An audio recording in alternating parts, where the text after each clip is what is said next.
MSI files, or Microsoft Installer files, are used to install software in Windows 11. These files require administrator privileges because they need to modify system files or registry settings. Attempting to run an MSI without these privileges can lead to installation errors, incomplete installations, or software malfunctions. There are several methods to run MSI files as administrator, ensuring a smooth and successful installation process. First, open the Start menu and type "nan" to search for Command Prompt.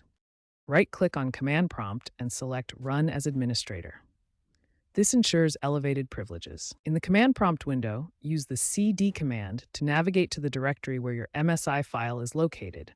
For example, if it's on your desktop, type cd users your username desktop, replacing your username with your actual username. Finally, type msixec your MSIL dot, replacing your MSI file.msi with your actual file name, and press Enter.